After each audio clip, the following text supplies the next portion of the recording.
Negeri ini bukan lagi rusak, tapi hancur, dibantai dari dalam oleh tikus-tikus berdasi. Hutang negara meledak, sementara korupsi menjelma monster raksasa yang melahap triliunan tanpa rasa malu. Bayangkan, pejabat pajak bisa menggarong 3.000 triliun.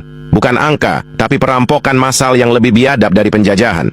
Pertamina pun tak kalah gilanya, ikut berpesta pora menguap triliunan, seolah negeri ini tambang emas pribadi mereka. DPR dan pejabat, jangan harap ada yang bersih. Hampir semua berlumuran darah uang rakyat, pura-pura jadi wakil bangsa padahal cuma tukang rampok berseragam negara. Sumber daya alam yang melimpah, disulap jadi mesin ATM untuk segelintir oligarki. Sementara APBN dipaksa berdiri di atas keringat rakyat kecil lewat pajak. Inilah neraka republik. Rakyat dijadikan sapi perah, negara jadi ladang perampokan, sementara elit politik dan kroni-kroninya menari di atas puing kehancuran. Ini bukan pemerintahan, ini kartel kriminal terbesar yang pernah ada dengan bendera. Menteri Keuangan Purbaya Yudi Sadewa menghadiri langsung pelantikan 4 pejabat baru di lingkungan kantor pelayanan pajak Madya, Jakarta Utara. Pelantikan dilakukan setelah KPK menangkap 3 pejabat KPP Madya, Jakarta Utara dalam kasus dugaan suap pemeriksaan pajak. Salah satu yang dilantik adalah Untung Supardi, yang menjabat sebagai Kepala Kanwil DJP Jakarta Utara menggantikan Wan Septa Nirwanda. Untuk sementara pejabat lama diistirahatkan sampai ada penunjukan tugas baru. Ya kan ini kita penggantian pejabat pejabat pajak ya dari beberapa eselon yang ada yang masih bisa KPK dan lain-lain. Tapi kan kita mesti lihat kalau dia sibuk di KPK kan bisa keganggu servis ke publik, jadi kita ambil langkah untuk mengganti sifatnya yang sedang ada bermasalah di KPK. Ya dipindah, ya diganti, diistirahatkan dulu sementara. Seperti diberitakan, KPK menggeledah kantor pusat Dirjen Pajak dan kantor pelayanan pajak Madya, Jakarta Utara. Penggeledahan dilakukan setelah KPK menetapkan 5 orang tersangka, di mana 3 diantaranya merupakan pegawai pajak. Pegawai pajak kong-kali-kong dengan pihak swasta untuk mengurangi jumlah PBB perusahaan tambang. Tagihan pajak yang seharusnya 75 miliar rupiah dikurangi menjadi 15,7 miliar rupiah. Asal memberi imbalan alias fee korting pajak 4 miliar rupiah. Keputusan keras mengguncang tubuh Direktorat Jenderal Pajak. Menteri Keuangan Purbaya Yudi Sadewa resmi mencopot Kepala Kanwil Pajak Jakarta Utara, Wan Septa Nirwanda, usai 3 pegawai di bawah jajarannya terjaring operasi tangkap tangan KPK. Hanya ingin memberikan message kepada para pejabat pajak yang di atas, bahwa kalau anak buahnya ada ngaco-ngaco dan mereka tidak mendeteksi apa-apa, bukan berarti mereka bisa lepas dari tanggung jawabnya. Mereka harus mengendalikan orang-orang di bawahnya. Artinya nanti masih akan ada yang seperti ini.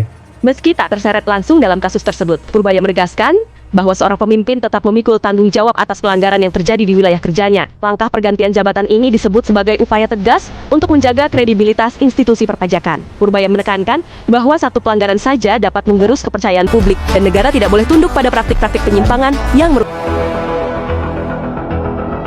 Dan sebagai Kakanwil, dia mesti bertanggung jawab dengan apa yang terjadi di bawahnya. Saya ini hanya ingin memberikan message kepada para pejabat pajak yang di atas, bahwa kalau anak buahnya ada ngaco-ngaco dan mereka tidak mendeteksi apa-apa, bukan berarti mereka bisa lepas dari tanggung jawabnya.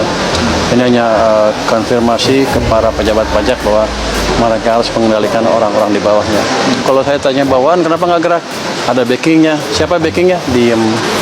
Jadi saya agak bingung. Saya sih selama ini nggak pernah dengar ada backing yang nama-nama backing yang muncul, hanya samar-samar aja. Itu yang saya tegaskan tadi, kalau ada ya kasih tahu saya, kita beresin. Karena kita kan tidak mau pendapatan negara kan, kita di backing 100% oleh Presiden untuk mengamankan pendapatan dan fiskal, kondisi fiskal kita. Jadi ini bukan main-main. Kalau tahun lalu kan saya bisa bilang, pendapatan pajak kata siapa ya, saya masih baru.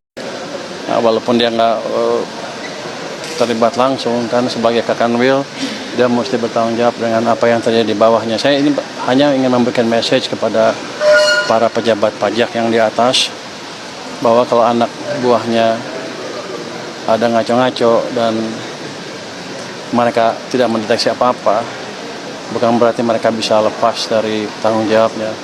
Ini hanya konfirmasi kepada pejabat pajak bahwa mereka harus mengendalikan orang-orang di bawahnya.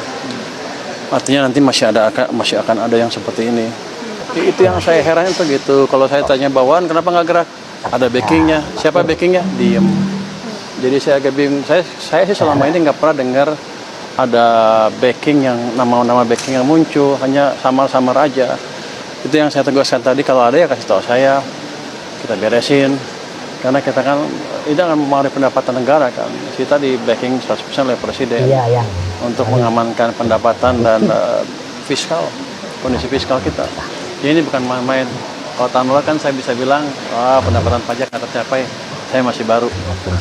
Tahun ini kan saya nggak bisa. Lebih tegas Pak. Ya kita beresin betul. Kita akan tindak tegas secara berimbang dalam pengertian nggak asal ganti-ganti aja tanpa strategi yang jelas. Kita rapikan seluruh pegawai pajak yang terlibat, nanti kita lihat seperti apa.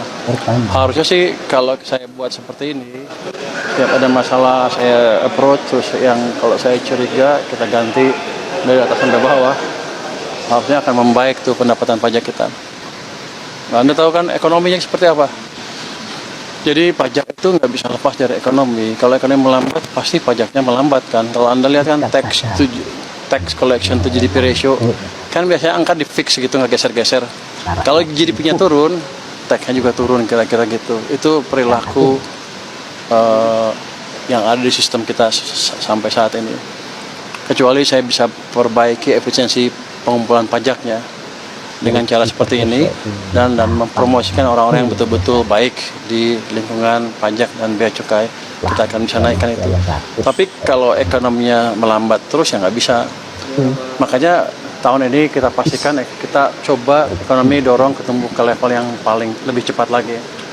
Di APBN kan 5,4 2026. Kalau saya sih mau dorong ke arah 6%, mudah-mudahan bisa tercapai.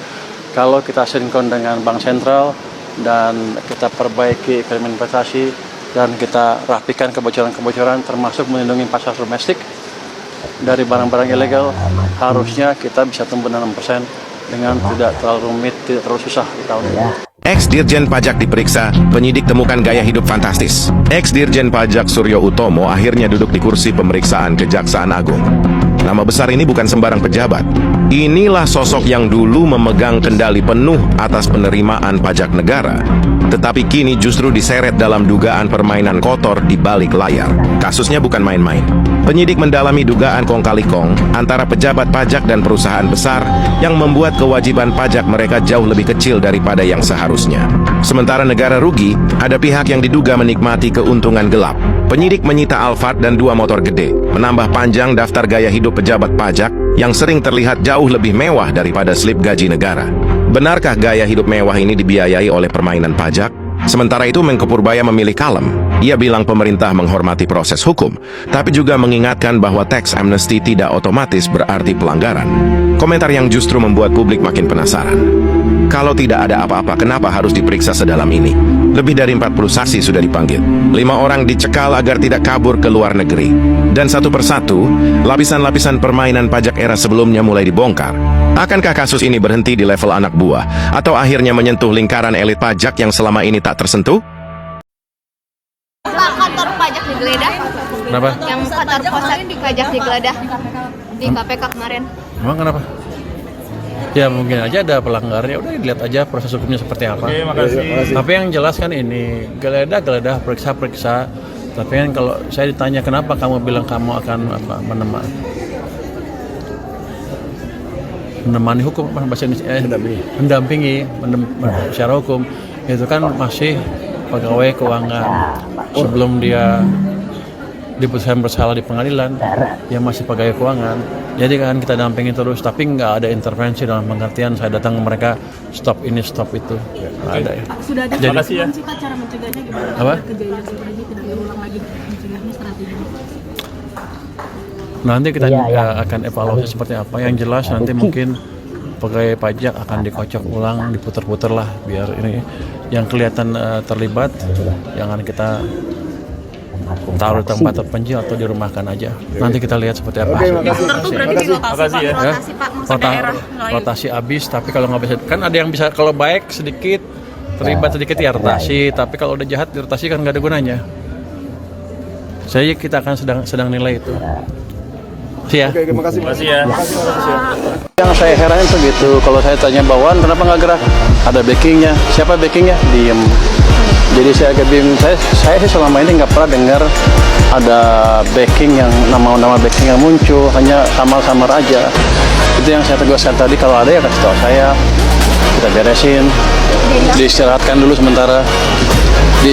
sementara, dirumahkan, nanti kita cari jabatan yang pas untuk beliau. Nah, walaupun dia nggak terlibat langsung kan sebagai kakanwil, dia mesti bertanggung jawab dengan apa yang terjadi di bawahnya. Saya ini hanya ingin memberikan message kepada para pejabat pajak yang di atas, bahwa kalau anak buahnya ada ngaco-ngaco dan mereka tidak mendeteksi apa-apa, bukan berarti mereka bisa lepas dari tanggung jawabnya. Ini hanya konfirmasi kepada pejabat pajak bahwa mereka harus mengendalikan orang-orang di bawahnya.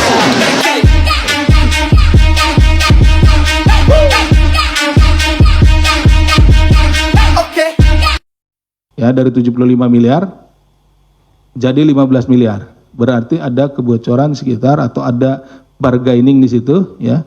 Tawar-menawar di situ, turun 60 miliar. Hilang 60 miliar kan, seperti itu. Jadi disampaikanlah dari pemeriksa ini kepada PTWP. PTWP, Anda ya kekurangan bayar 75 miliar. Nah, kemudian dari PTWP melakukan sanggahan. Menurut perhitungan PTWP itu jumlahnya tidak 75 miliar gitu ya. Oleh saudara AGS ini bahwa ya sudah, Anda PTWP membayar all in sebesar 23 miliar. 23 miliar ini dibagi 15 miliar untuk kekurangan pajaknya, dan dia juga ya oknum ini minta pi sebesar 8 miliar. Jadi dijumlahkan sampai terakhir menjadi 15 miliar.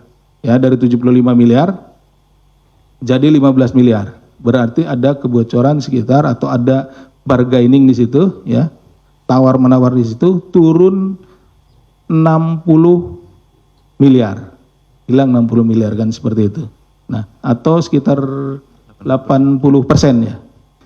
Jadi all in yang dimaksudkan itu bahwa dari 23 miliar, 8 miliar untuk pi, ya saudara AGS, serta dibagikan kepada para pihak di lingkungan Dirjen Pajak. Yang 8 miliar ini yang diminta ini akan dibagikan ya, dibagikan gitu ke para pihak di lingkungan Dirjen Pajak. Namun demikian PTWP merasa keberatan dengan permintaan itu dan hanya menyanggupi pembayaran fee.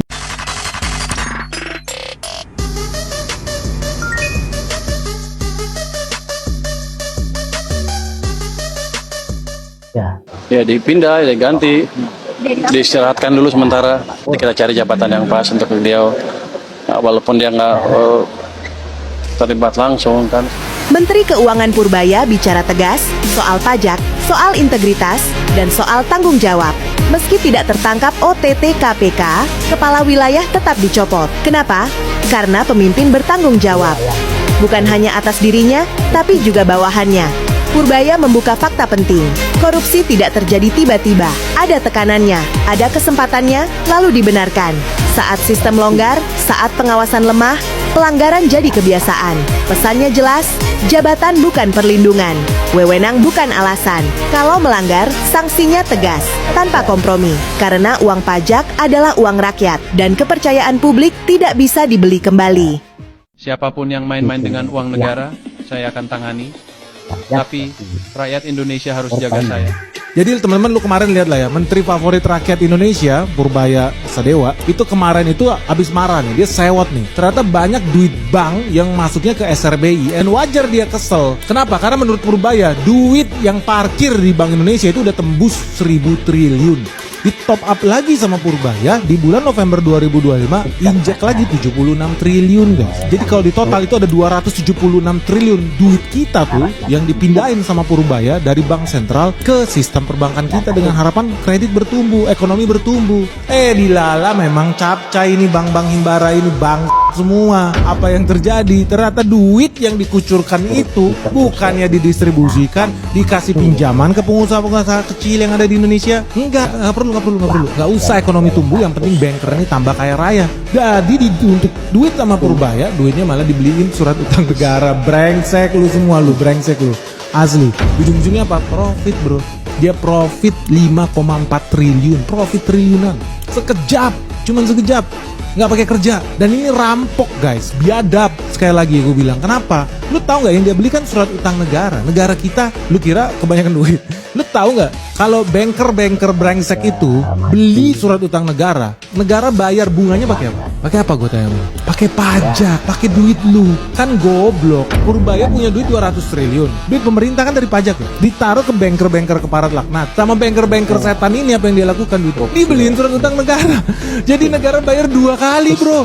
Gila, duit lu disikat nih sama banker nih. Gila lu.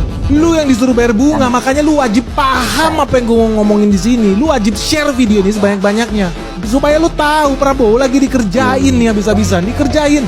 Gila, triliunan ini kita bicara nih. Makanya teman-teman jangan heran, banyak banker kita itu pemalas. Sebetulnya isinya orang-orang goblok, nggak ada yang bisa kerja. Kerjanya bisanya apa? Ngerampok lu. Cuman lu nggak sadar, karena lu bayar pajak terus tiap hari. Lu bayar pajak terus tiap kali lu pergi ke April Maret. Lu kan bayar pajak tuh, ada bayar PPN tuh. Lu cuma beli roti goreng, lu bayar pajak. Terus duit lu dikemanain? Ternyata buat memperkaya banker itu.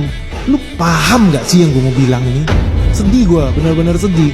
Banyak orang yang nggak nge-soal ini. Dan kalau lu lihat datanya, memang betul. Faktanya kepemilikan SBN ya, surat berharga negara nih, yang dimiliki oleh perbankan itu terus naik. Ini Prabowo dikerjain nih. Tahun 2024 itu cuma 1051 triliun. Tahun 2025 naik 1347 triliun. Jadi kenaikannya 200 triliun. Kok sama persis ya dengan duit yang ditaruh Purbaya ke Himbara.